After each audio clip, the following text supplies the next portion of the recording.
High guys welcome to my blog. आजको मेरो blog चाहिँ के बारे रहेको छ भन्दाखेरि चाहिँ म चाहिँ युएसदेखि नेपाल जाँदैछु। हेरौँ है त म कसरी जान्छु। म चाहिँ बिहानै उठेर फ्रेस भएर सबै प्याकिङ अलरेडी गरिसकेको थिएँ अगाडिदेखि नै।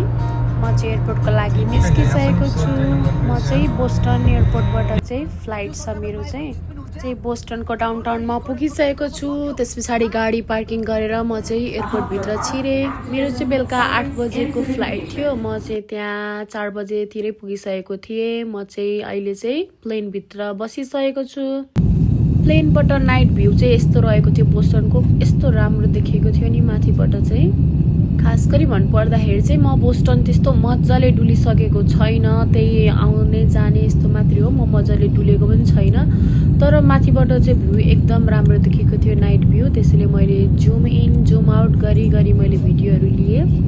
त्यस पछाडि के गर्ने त आखिर गाइस भनेर म चाहिँ प्लेनमा चाहिँ एकछिन पछाडि चाहिँ खाना आएको थियो।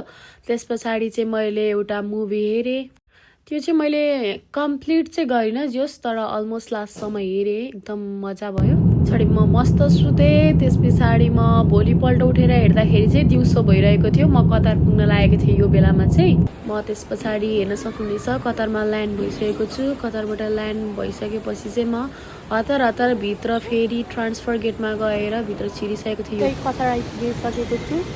अब चाहिँ मेरो 8 आवर्सको ट्रान्जिट रहेको छ। त्यसैले म यस्तो डुल्दैछु। यहाँ हेरौँ है त के छ।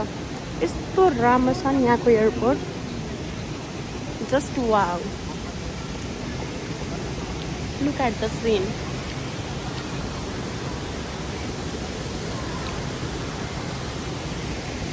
यहाँ डेभिड फल जस्तै छ। म देखाउँछु है त।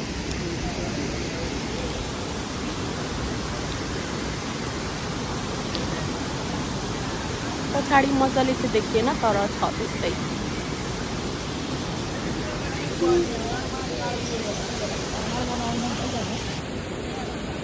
त्यस पछाडि हिँड्दैछु म। किनभने मसँग धेरै आवर छ अहिलेको लागि, त्यही भएर यहाँ देख्न सक्नुहुनेछ डेभिड फल जस्तै छ।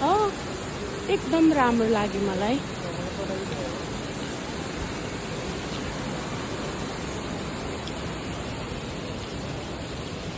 यतातिर जम्मै त के छ अरू हेरौँ।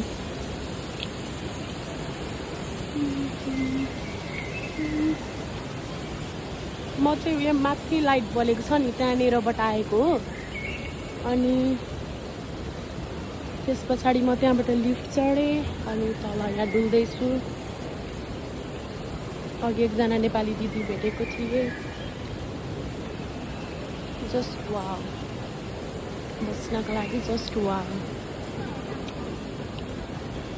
यहाँ हेरौँ है त एलिफेन्टहरूले सबै जनावरहरूले डिनर गरेको।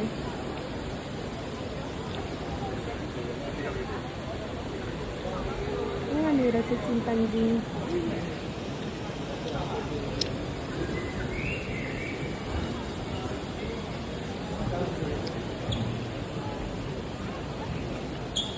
एकदम मन पर्यो मलाई चाहिँ यहाँ।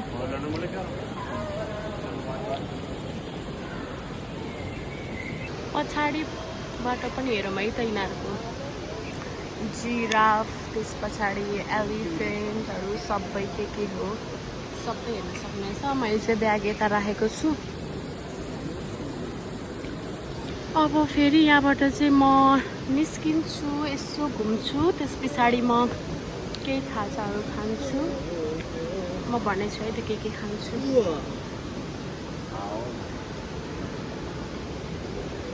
अब यहाँ म अलमोस्ट डुलिसकेँ। अब निस्किन्छु। अहिले मलाई झ्याउ लाग्यो भने म फेरि आउँछु होला सायद। कस्तो राम्रो छ है। अल्छी लाग्यो भने अहिले उहाँ आएर बसेर खाँदा पनि हुन्छ।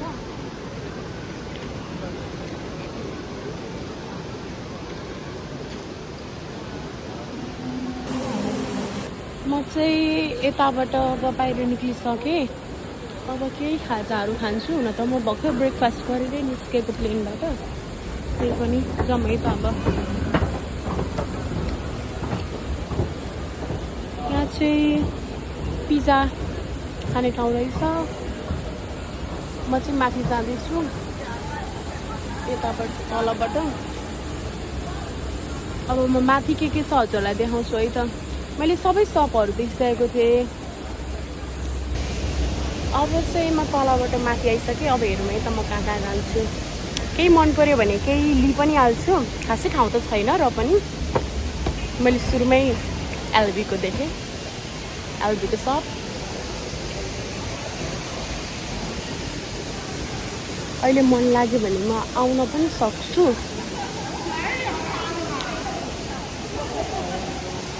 त्यस पछाडि भनेको मैले त अरूको पनि देखेँ मैले गुच्चीको पनि देखेँ पछाडि देखाउँछु है त पछाडि सायद यहाँबाट देखिएन होला तर म त्यहीँ घर देखाउँछु है त पहिला म केही कफी खानु पर्यो अरू केही नखाए पनि मलाई खासै भोक त छैन मैले रेस्ट पनि गरेँ प्लेनमा तर पनि कफी नखाइ त दिनको सुरुवातै गर्न मैले मिल्दैन तर यहाँ अहिले दिन त छैन बेलुकाको 5:30 भएको छ कतारमा तर पनि उहाँको मेरो टाइम अनुसार चाहिँ गुच्चीको सप हेरौँ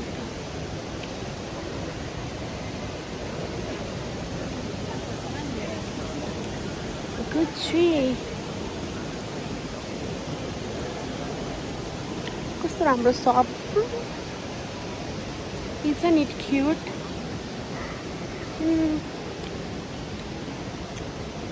यहाँ चाहिँ यो फ्लोरमा चाहिँ सबै सपहरू मात्रै रहेछ उतापट्टि डियरको यता गुच्ची उतापट्टि एलबी उता पनि डियरको थियो यहाँ पनि रहेछ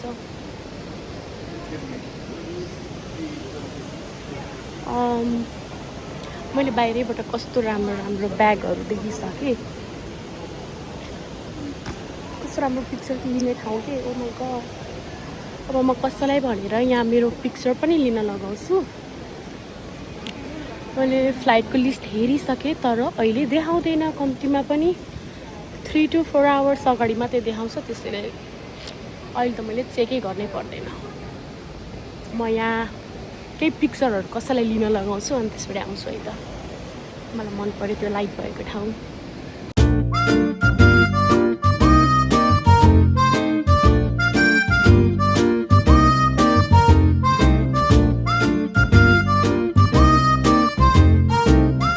यतिखेर म बिहान 8 बजे चाहिँ मलल्यान्ड भइसकेको थिएँ काठमाडौँ नेपालमा मलाई लिन चाहिँ मम्मी र भाइ आउनुभएको थियो हेर्न सक्नुहुनेछ मम्मी कति धेरै खुसी हुनुहुन्छ र म पनि आजलाई यति नै लाइक सब्सक्राइब गर्नु होला भाइ